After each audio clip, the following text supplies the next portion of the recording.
This is eternal human spirit, where every story proves why humanity never breaks. The laughter of the galaxy. The Galactic Council Chamber was one of the largest halls in the universe. It was built on a massive station that floated between stars. Inside, the walls were covered with glowing crystals, each one humming with strange energy.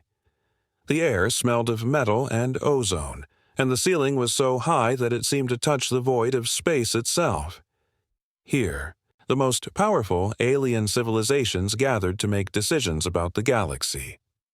On this day, the chamber was full of laughter, the sharp hisses of reptilian throats, the clicking of insectoid mandibles, and the deep, booming laughs of giant, tusked creatures echoed together. They were not laughing at a joke. They were laughing at humanity. At the center of the chamber stood a young human, Dr. Elias Wren. His black hair was tied back, and his face carried both courage and exhaustion.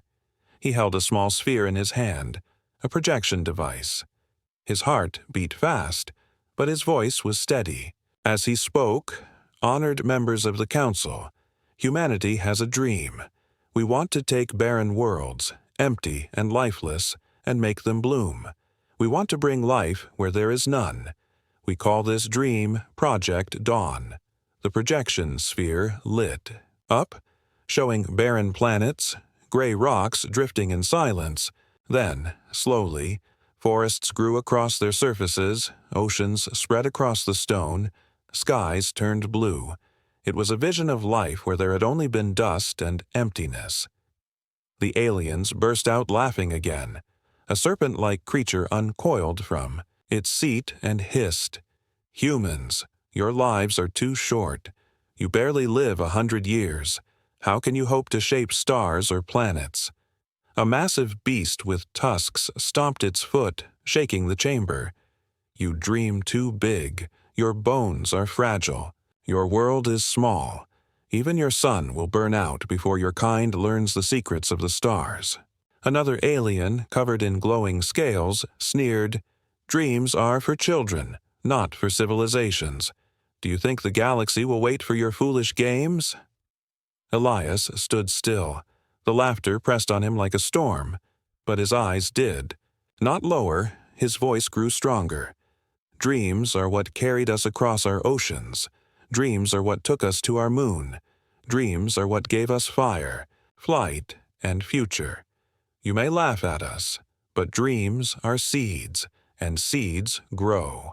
For a moment, the laughter slowed. The images of living planets glowed behind him, reminding everyone of what humanity wanted. But then the chamber shook again with more laughter, louder and crueler than before. The council leader, a massive insectoid with wings of crystal, raised a claw and declared, "Human dreams are nothing but smoke. They will vanish when the first real storm comes. Leave our chamber. And take your fantasies with you." The guards moved closer. Their armor shone silver, and their weapons buzzed with energy. Elias felt their shadows over him. He knew he should step down. He knew humanity was not ready for open defiance, yet something inside him would not bend. He looked at the sea of alien faces, their glowing eyes, their sharp teeth, their endless power, and he said, "One day you will see. You will remember this moment, and you will remember that humanity was mocked for dreaming. You will laugh today, but tomorrow it is the dream that will laugh at you." The council erupted again. Mocking his words, some slammed their fists on the tables, some hissed, some spat. To them, humanity was a weak race from a small blue planet. They believed humans could never rise beyond their limits. But as Elias walked out of the chamber, holding the projection sphere close to his chest, a different sound followed him. It was not laughter. It was whispers. Some alien delegates, quiet, hidden, almost afraid, spoke softly to each other. What if the humans succeed? What if dreams truly are seeds? Elias heard none of it, but he walked with a steady step. His heart burned with fire. He had shown them humanity's dream, and though they laughed, he knew a truth they could not kill. Back on his small shuttle, Elias looked at the stars. Each star was like a lantern in the dark. Each star was a reminder of what could be. He whispered to himself, "They can mock, they can threaten, but they cannot take away the dream." The shuttle engines roared, carrying him back toward Earth in the silence of space. Elias promised himself and his people that humanity would not stop. If the galaxy wanted to laugh, let them. But soon they would see that dreams were not smoke. Dreams were fire, and fire could reshape the stars. The chapter closed with the image of Elias staring out into the vast darkness, his reflection on the shuttle glass glowing with the light of distant suns. His dream had been mocked, but deep inside, he knew the story of humanity was only beginning. Seeds of a dream. Elias Wren returned to Earth with the weight of the galaxies, laughter heavy on his shoulders. Yet as his shuttle descended through the clouds, and the blue oceans and green continents came into view, he felt strength rise in his chest. Earth was fragile, small compared to the vast empires of alien civilizations, but it carried something they did not understand. It carried dreams. The world was waiting for him. His team of scientists, engineers, and explorers stood in the hangar of the Mars research facility, their faces tense. When Elias stepped out of the shuttle, silence filled the hall. He lifted the projection sphere high, and in his calm voice he said, "They mocked us.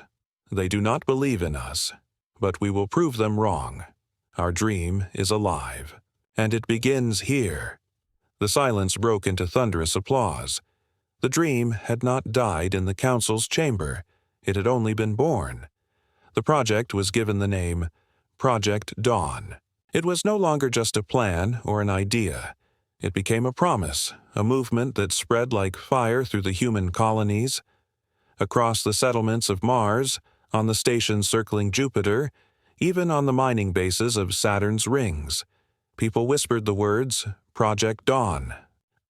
For the first time in human history, every nation, every colony, every scattered group of humanity united under one dream. The dream was simple but dangerous. They would take dead worlds and give them life. They would not wait for nature. They would not bow to alien rulers who believed humans were too weak. Instead, they would shape worlds with their own hands. The heart of Project Dawn was a discovery Elias had made years ago. It was not only a new energy source, it was something entirely alive. Deep within the dying core of a star, Elias had found fragments of energy unlike anything seen before. It was not cold fuel or simple radiation. It pulsed, it breathed, as if it carried the memory of life itself. He called it living starlight. It was rare, difficult to control, but it had the power to ignite atmospheres, grow ecosystems, and restore dead matter into fertile soil. The research team worked in secrecy. Hidden beneath the red sands of Mars, they built the first generator of living starlight. Huge machines hummed in dark tunnels. Cables as thick as tree trunks carried power into chambers filled with glowing liquid light. Scientists in heavy suits monitored every flicker, every pulse, while Elias moved from room to room, never resting, never doubting, yet the galaxy did not ignore them. Spies moved among them. Shadows followed every shipment of supplies. Rumors spread in alien markets that the humans were building something dangerous. The Council declared humanity foolish, but secretly, they watched. If humans truly had discovered living starlight, it could threaten the balance of galactic power. The first attempt to sabotage Project Dawn came quickly. A cargo vessel carrying rare metals from the belt exploded just before docking. 20 lives were lost, and with them, weeks of precious materials. The Council claimed it was an accident, but Elias knew the truth. When he stood before the grieving families, he did not hide it. They are afraid of us. They are afraid of our dream. That is why they strike. But that only proves we are walking the right path. His words spread like fire through the colonies. People who once doubted now stood firm. Elias worked without sleep. Every night, as Mars turned beneath the stars, he stood on the balcony of the research dome, staring at the barren horizon. He imagined it covered in rivers, forests, and oceans. He imagined children running across green fields where only dust storms now roared. His heart ached, but it was also full, for he knew the dream was greater than himself. Finally, after years of labor, the team was ready for the first test. The chosen site was a dead moon orbiting a gas giant far from the inner systems. It was nothing but rock and ice, a perfect place to test the impossible. Massive ships carried the generator and its guardians to the surface. The machines roared, drilling deep into the moon's crust. Power conduits stretched across valleys like glowing veins. At the center stood the living starlight core, pulsing like a captured sun. Elias addressed his people before the ignition. His voice was carried through comms to every human colony. Today, we light the first seed of our dream. Today, we show the galaxy that their laughter cannot break us. Whatever happens, remember this moment, for it belongs not to me, but to all of humanity. But as the countdown began, shadows moved again. Unknown signals flickered across the scanners. A fleet of alien ships uncloaked in orbit. Their weapons glowed, aimed at the surface. A cold message broke through the static. Stop your experiment, destroy your machine, or be destroyed. The humans froze, fear gripping their hearts. The aliens had come. Their threat was real. Elias stood at the console, sweat running down his face. If he obeyed, Project Dawn would die before it even began. If he refused, thousands could die. The moment stretched like an eternity. Suspense hung like a blade over every human soul. Elias closed his eyes and whispered, "Dreams are seeds." Then he gave the order, "Ignite the core." The machines roared louder. The ground shook. Light burst into the sky. The alien fleet screamed warnings, their ships diving, weapons charging. But it was too late. The moon itself began to glow. Cracks opening across its surface. Something was awakening beneath the rock. Life. The aliens prepared to fire, but their weapons hesitated. For the first time, they saw with their own eyes what humanity's dream truly meant. The barren moon was no longer dead. The soil was breathing. The part ends with silence across the galaxy as the first green shoots pushed through lifeless stone. When dreams bleed, the dead moon trembled as the living starlight core awakened. From deep within its rocky crust, rivers of molten light surged upward, bursting through cracks like veins of fire. The air shimmered, thin and cold only moments ago, now heavy with warmth. The surface, once gray and lifeless, began to change before the very eyes of the gathered humans. Dust turned to soil. Frozen ice melted into running streams, and a faint mist rose into the sky. It was as if the moon itself had taken a breath after an eternity of silence. Elias Wren stood at the central console, his hands gripping the edges. So tightly his knuckles were white. Around him, engineers shouted updates. Scientists gasped as readings climbed beyond their wildest predictions. They had done it. For the first time in history, a dead world was no longer dead. Humanity had turned barren stone into living ground. But even as joy rose in human hearts, the sky above turned black with alien warships. Their sharp hulls glittered, like blades against the faint light of the newborn atmosphere. Engines roared, weapons glowed with deadly power. The alien commander's voice crackled across the comms, deep and filled with scorn. "You were warned. You will stop now, or be erased from existence." Fear rippled through the human ranks. Soldiers clutched their rifles, though they knew they were no match for alien fleets. Civilians who had come to witness history now crouched in terror, mothers shielding their children as shadows from the ships swept across the surface. The dream they had fought for was about to be drowned in blood. Elias closed his eyes for a moment. His body trembled, not from fear, but from rage. He remembered the laughter of the council, the way they had dismissed humanity as fragile, foolish, and small. He remembered the faces of those who had died in the sabotage on Mars, and he remembered his own words, "Dreams are seeds." He opened his eyes again, fire burning within. "We do not stop," he whispered. "Not today, not ever."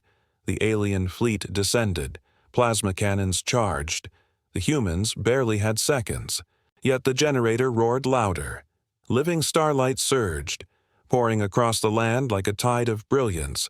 The moon's barren crust cracked open further, releasing geysers of pure light that shot into the sky, striking at the alien ships. Some shields flickered, their glowing armor dimming as if something alive was pressing against them.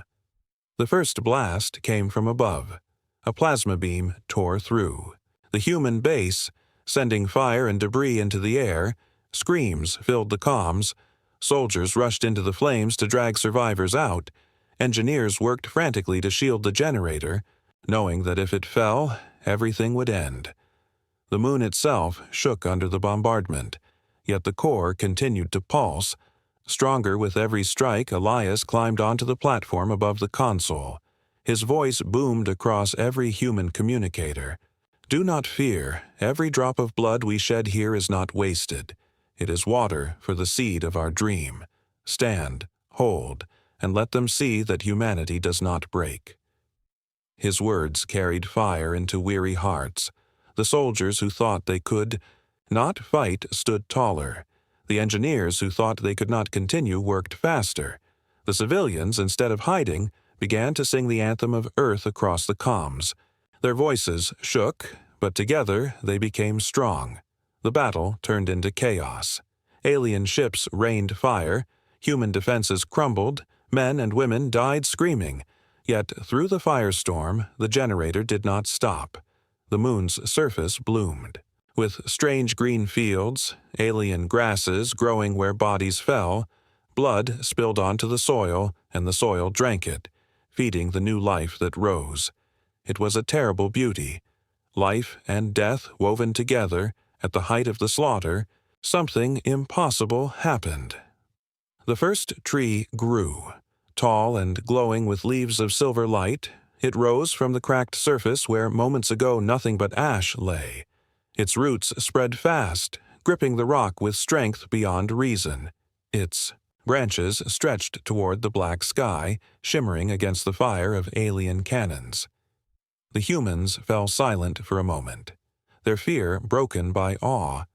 Even the alien fleet hesitated, their weapons slowing as they saw the impossible. Elias stared at the tree with tears in his eyes. His voice broke but did not falter. "You see, dreams bleed, dreams suffer, but dreams do not die. They grow, even in fire, even in blood, and nothing in the galaxy can stop them." His words echoed across the comms, across the colonies, across every hidden human heart in the galaxy. The alien commander roared with fury, ordering the fleet to destroy everything. Dozens of ships descended, their weapons blazing. Explosions tore across the moon. The soil shook, but the silver tree stood firm. Its glow only grew brighter. The living starlight pulsed through it, wrapping the battlefield in radiant light. The core humans watched as alien ships faltered. Some weapons refused to fire. Some hulls cracked under invisible pressure. It was as if the tree itself was fighting back, not with fire or steel, but with life. Yet victory did not come. The cost was terrible. Thousands of humans lay dead, whole bases reduced to rubble. Elias himself was wounded, his arm bleeding as he held himself upright on the console. Around him, his team was shattered, but their eyes still burned with the same fire. The first experiment of Project Dawn had succeeded, but at a cost so high that even the stars seemed to weep. The moon was alive now, no longer a dead stone. Its soil carried both human blood and the pulse of starlight, and from it grew the promise of more. The alien fleet pulled back, not in defeat, but in confusion. For the first time, They had seen human dreams bleed, yet still grow stronger. They would return, Elias knew. They would come again with greater fire. But he also knew something else. Humanity had shown the galaxy a glimpse of what their dreams could do. The seed had been planted, and nothing could erase it. As the smoke cleared and the silver tree shimmered in the new air of the moon, Elias whispered, "This is only the beginning." The price of defiance. The silver tree still stood tall on the once dead moon, its glowing leaves whispering in the wind that had not existed there before. It was the first proof that humanity's dream was real, yet the ground was soaked with blood, and the ruins of human bases smoked under the shadow of retreating alien fleets. The cost of this victory was written in fire. The survivors did not cheer. They simply stared at the glowing tree as if it was both a miracle and a grave marker. Elias Wren walked slowly across the broken ground, his arm bound in rough cloth, his face pale from blood loss. Around him lay the remains of those who had stood beside him, their bodies covered in simple sheets. He knelt by them, his hands trembling. His heart was heavy, but his eyes did not fall to despair. He whispered softly, "You gave your lives for a dream, and because of you, the dream lives." News of the battle spread across the galaxy like wildfire. Alien worlds that once laughed at humanity now whispered in private, "The humans did the impossible. They made a dead world breathe." For the first time, fear and respect mixed in their voices, yet the rulers of the Galactic Council did not bow to awe. They saw danger. They saw power slipping from their grasp. If humanity could turn empty moons into living worlds, their own dominion would weaken. Their threats, their control, their ancient empires would mean less in the face of such creation, and so the Council declared humanity an enemy. Their message was broadcast across the stars, a cold and merciless decree: humanity is a dangerous species. Their reckless experiments threaten the balance of the galaxy. They must be stopped before their madness spreads further. All who aid them will be punished. All who resist will be destroyed. The decree was followed by action. Alien fleets began to blockade human trade routes. Convoys carrying food, medicine, and supplies to distant colonies were destroyed. On Mars, hidden agents poisoned water systems, leaving hundreds dead. On Europa, a research station was bombarded from orbit and reduced to silence. Everywhere, humanity looked, fire and shadow closed in secret chambers. Elias met with human leaders. Their faces were grim, worn by sleepless nights.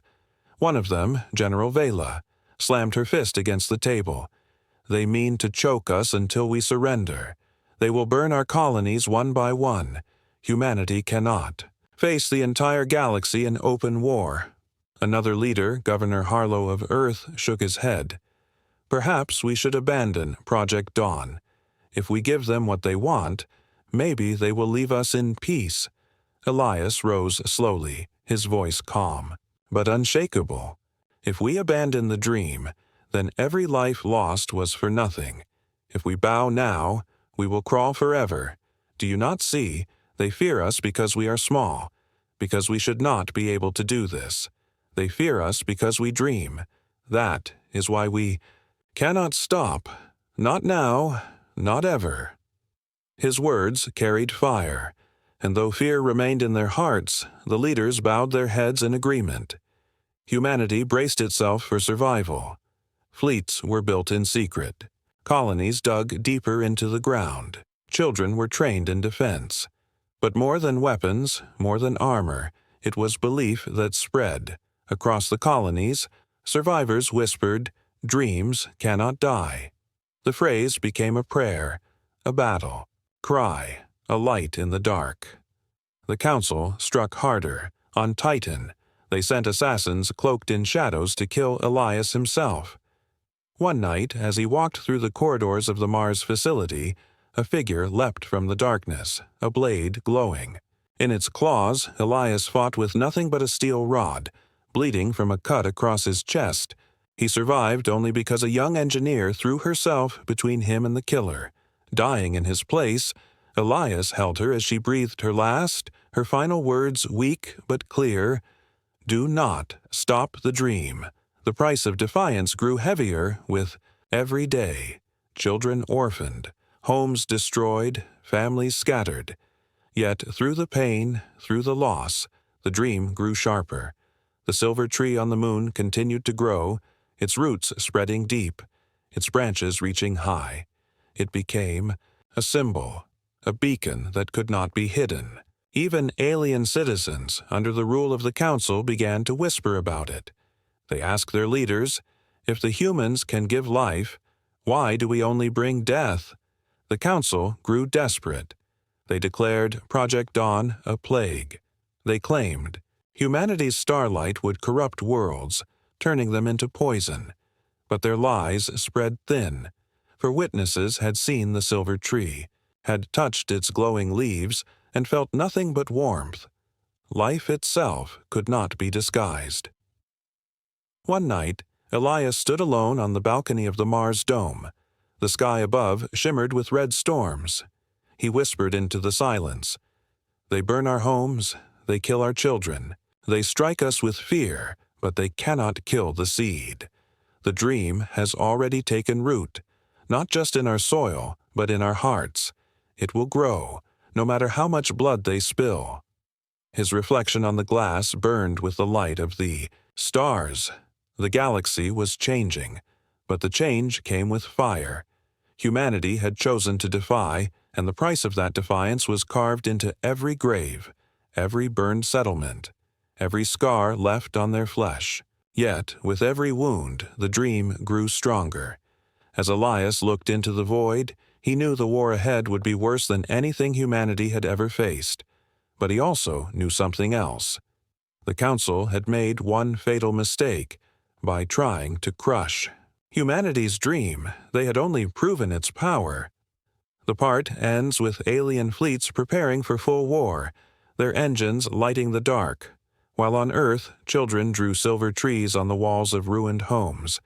Their voices whispered the words, passed from Elias to every survivor: "Dreams cannot die." Dreams that refuse to die. The galaxy burned with tension. Alien fleets tightened their grip on human colonies, blockades starved settlements, assassins hunted leaders, and whole stations vanished into silence. Yet in the shadows of fear, in the ashes of loss, something greater grew. The dream of humanity did not wither. It spread like fire in dry grass, carried not only by scientists or soldiers, but by every soul that still dared to hope.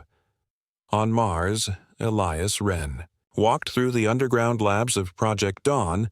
The facility was alive with activity. Engineers hammered, scientists worked day and night, soldiers guarded every entrance. Yet what struck him most was not the machines or the glowing cores of living starlight.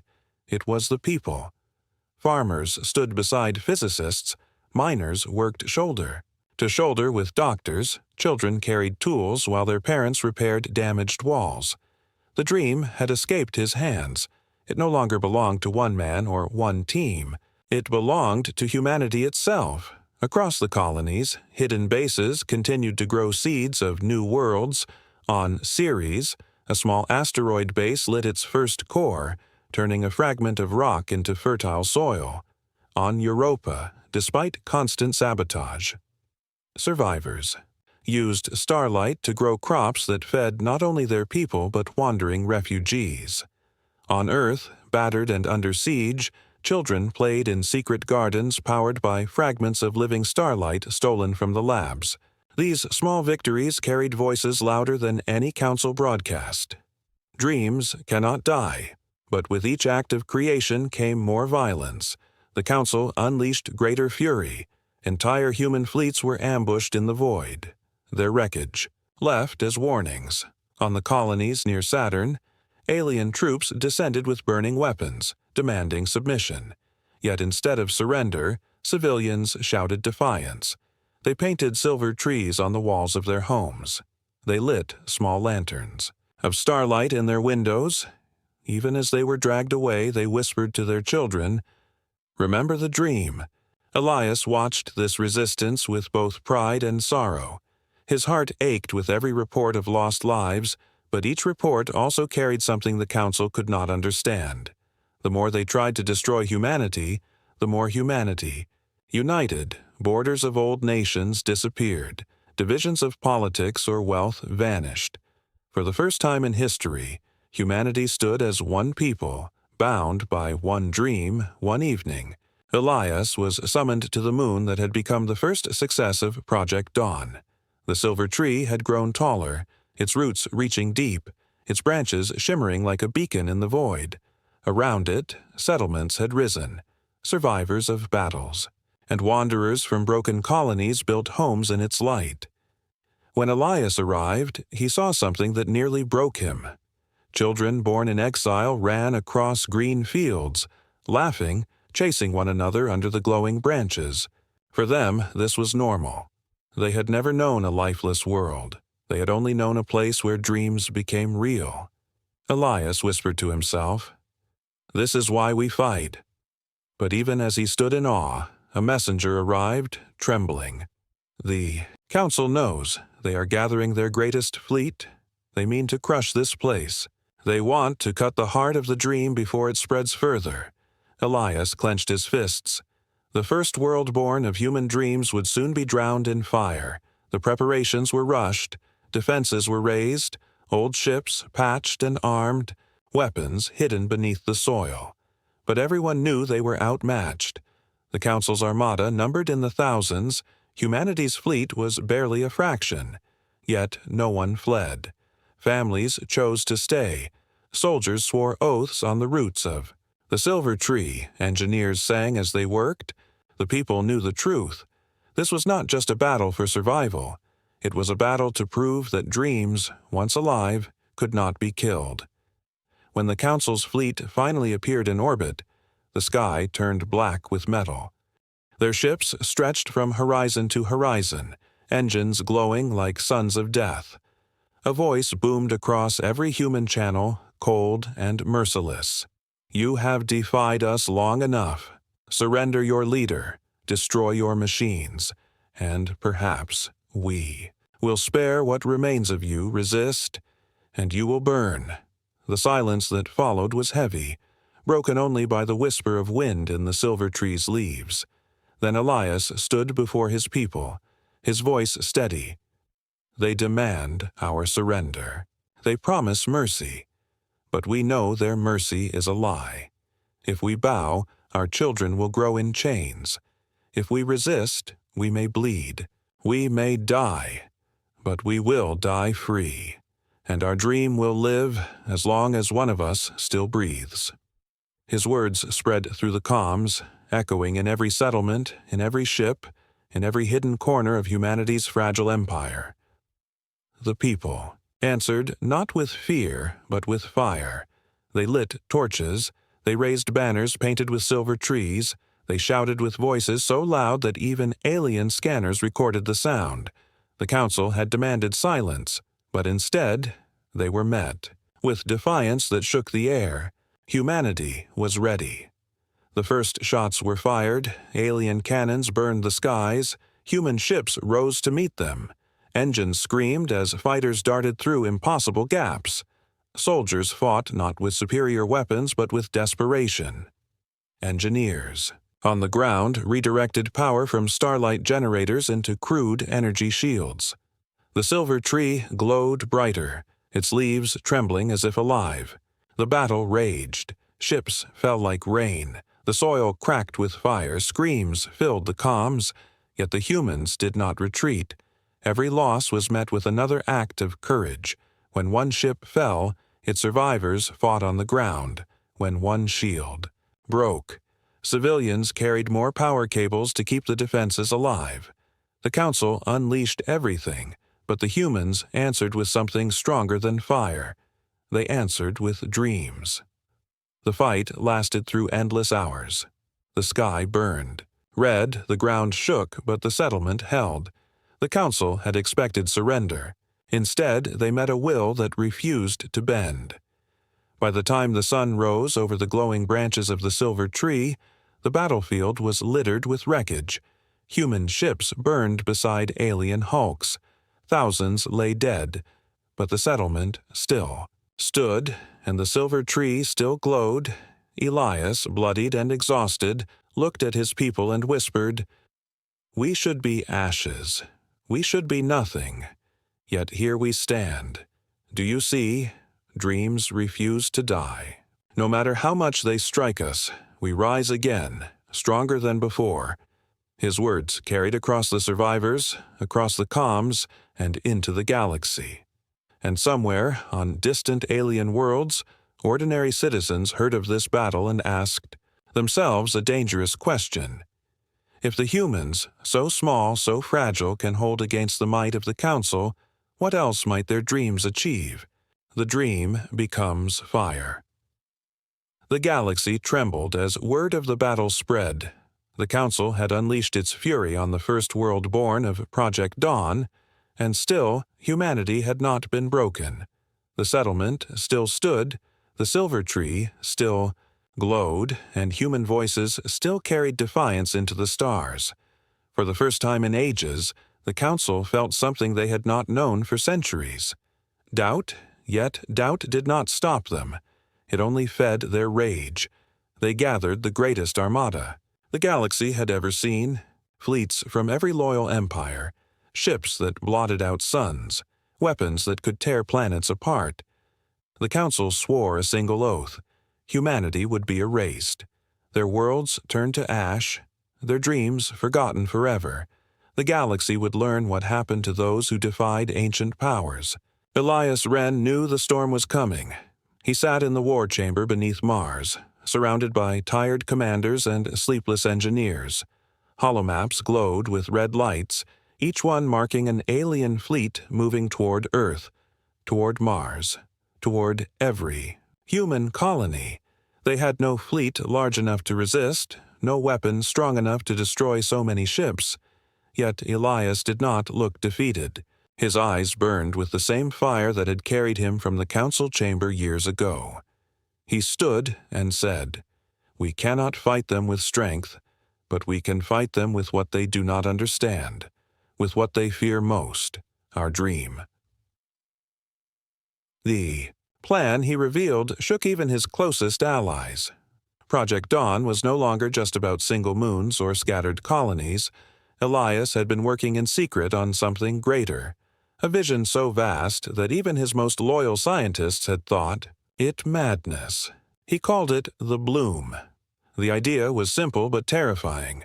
Instead of lighting a single world, they would ignite an entire system, a whole chain of dead planets, gas moons, and barren rocks.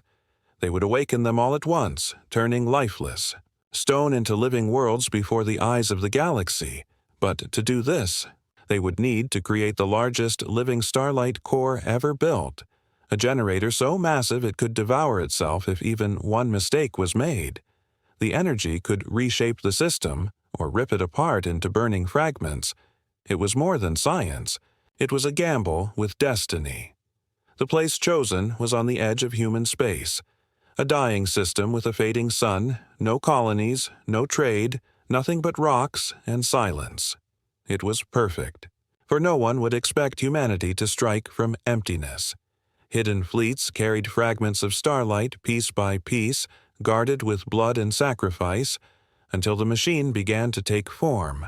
Across the barren system, human hands worked without rest, building conduits, towers, and anchors that stretched across whole worlds. When at last it was ready, Elias stood at the heart of the core, its light bathing him in silver fire. His voice echoed across every human channel. "The Council comes to destroy us. They believe this will be our end, but we will turn their storm into soil, their fire into roots, their hatred into life. If we succeed, they will never laugh at humanity again. If we fail, let the galaxy remember that we dared to dream, even in the face of death." As his words spread, the Council Armada entered the system. It was a sight. That froze the heart. Tens of thousands of ships moved as one, blackening the void. Their weapons glowed, their shields hummed. The very space around them seemed to shake. Alien commanders sneered, believing victory already theirs. The humans had chosen to die here, and the Council would grant them nothing but ash. The countdown began. Engineers activated the conduits. The ground trembled across barren worlds.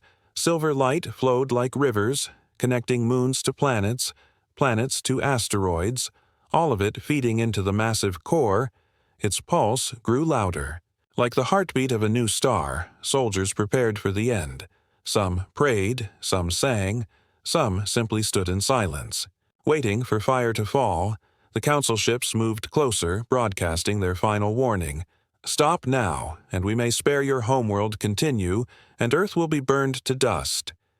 But no one on the human side faltered. For once, there were no divisions, no hesitation. The answer came in silence, in the steady hum of machines, in the defiance written on every weary face humanity had chosen. The Armada opened fire. Plasma beams cut through the void, burning across the system. Human defense ships rose, fragile and few. They fought like sparks against an ocean, brave, desperate, but hopelessly outmatched. Ship after ship burned. Explosions lit the dark. The alien fleets pushed forward, confident that nothing could stop them. Then the core roared. The pulse of living starlight burst outward, flooding the system. Planets cracked open, not with death but with life. Forests exploded across stone in seconds. Oceans spread like veins of light. Atmospheres ignited with color. Moons once frozen became green. Rivers rushing across their faces. Even asteroids bloomed, covered in strange glowing moss that shimmered like fireflies. The entire system came alive in a single breath. The alien fleets froze. Their weapons fired again, but something was wrong. The starlight interfered with their energy. Cannons flickered, shields weakened, ships collided in panic. Commanders shouted in fury, but their voices were drowned out by the roar of creation. For the first time, the galaxy saw not just one silver tree, not just one world reborn, but an entire system transformed in the span of moments. On the human side, tears filled the eyes of soldiers and civilians alike. They watched lifeless stones turn into gardens before their very eyes. They knew many of them would not live to see tomorrow. But they also knew tomorrow would exist because of what they had done. Humanity's dream had become fire, and that fire was life. Elias stood at the console, his hands shaking, the core blazing with power. He whispered, "Hold, just a little longer." But his eyes were heavy. He knew the price was not yet paid. The core strained, its pulse reaching dangerous levels. If it collapsed, the entire system could fall into ruin. If it held, humanity would stand on a foundation the galaxy could never erase. The part ends with the Council fleet gathering for one last desperate strike, while the core blazes brighter than a star and humanity holds its breath, suspended between destruction and destiny. When the stars bloom, the living starlight core blazed brighter than the sun. Its pulse shook the system, making every planet tremble, every ship quiver, every heart beat faster. Across the human fleet, soldiers clung to their stations, civilians prayed in silence, and engineers screamed warnings as the core approached the edge of collapse. The Council Armada spread across the void, their numbers like a storm, their weapons like fire ready to devour worlds. Their commanders roared orders, determined that this would be the end of humanity, the end of defiance, the end of dreams. Elias Wren stood at the central console, sweat running down his face. His wounded arm ached, but he did not let go of the controls. He had brought humanity this far, and he would not falter now. His voice, though weak, carried across every channel. We have no more room for fear. We have no more time for doubt. Today, is the day we prove that dreams are not illusions, but fire. Today we show the galaxy that even in our blood, even in our loss, we rise and we bloom. The alien fleets opened fire. Plasma beams streaked across the sky, tearing through human defenses. Hundreds of ships fell in flames. Explosions painted the void red. On the ground, entire bunkers cracked under bombardment. Families huddled together, waiting for the end. Yet still the generator roared, its light swelling, bursting across the system in waves of silver fire. First wave of starlight struck the alien fleet. It did not destroy them with fire or steel. Instead, it reshaped the very space around them. Shields weakened, weapons misfired, whole vessels spun out of control. Some ships simply shut down, their cores frozen as if life itself refused to serve them. Panic rippled through the alien ranks. Commanders shouted, but their voices were drowned by chaos. For the first time, the Council saw something they could not understand, a power that was not destruction, but creation. Then the second wave burst, and the stars bloomed. The dead system exploded with life. A barren gas giant sprouted clouds of green storms, glowing with strange luminous lightning. A cold rock world erupted into oceans that shimmered like liquid glass. Asteroids scattered with glowing moss became living lanterns in the void. Moons turned into forests. Rivers cut valleys in moments, and flowers unlike any seen before spread across soil that had never known life. It was not one tree, not one world, but an entire system reborn. The humans gasped in awe. Some cried, some laughed, some simply stared in silence. They had dreamed of turning one world alive, and now they watched as dozens came to life at once. The silver light touched everything, filling the void with color, and even the stars themselves seemed brighter. As the bloom spread, humanity knew they had done the impossible. The Council did not laugh now. Their fleets staggered, their power broken by awe. Their citizens across the galaxy watched the broadcasts in silence, and for the first time, the question spread everywhere.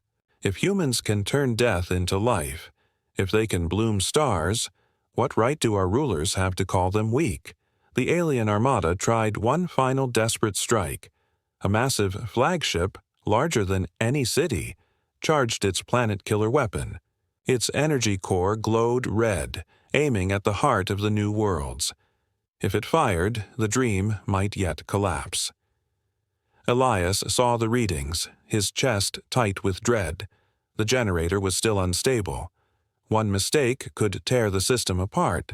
He knew what had to be done. With shaking hands, he rerouted the starlight surge directly toward the flagship. His engineers screamed in protest, "It will kill you. The backlash will destroy us all." But Elias only smiled, his voice soft, yet steady. "Dreams are worth dying for. If this is the price, then I pay it gladly." He pressed the final command. The starlight burst upward in a single pillar of silver fire. It struck the flagship, tearing through its core. The red weapon collapsed in on itself, folding into silence. The ship shattered, breaking apart into glowing fragments that burned harmlessly in the newborn skies. Humanity had faced the worst. The Council could unleash, and still they stood. The backlash rocked the generator. Elias staggered, his body racked with pain, his vision blurred. He collapsed against the console, breathing heavily. His people shouted his name, but he only smiled weakly. His eyes fixed on the sight before him, an entire system blooming with life, worlds reborn, moons alive, stars shining brighter than ever. His dream, their dream, had become real. The battle ended not with silence, but with a sound the galaxy had never heard before. It was the sound of alien citizens cheering, across. The Council's dominion, ordinary beings raised their voices, not in fear, but in wonder. The rulers who had mocked humanity's dreams now faced a truth they could not erase. The galaxy had changed, and it was humanity who had changed it. Elias was carried from the chamber, his body weak, but his voice whispered into the comms one final time. They mocked our dreams, they laughed at our hope, but now they bloom across the stars. Remember this, humanity is small, fragile, short-lived, but our dreams are endless. They grow, they fight, they bleed, and they live. Let the galaxy never forget, dreams are seeds, and seeds reshape the stars. The story closed with the image of the silver worlds glowing in. The dark, an entire system reborn by human hands, aliens and humans alike gazed in awe, and for the first time, the galaxy bowed not to power, not to fear, but to the unbroken dream of humanity. Thank you for joining Eternal Human Spirit, where humanity always rises again.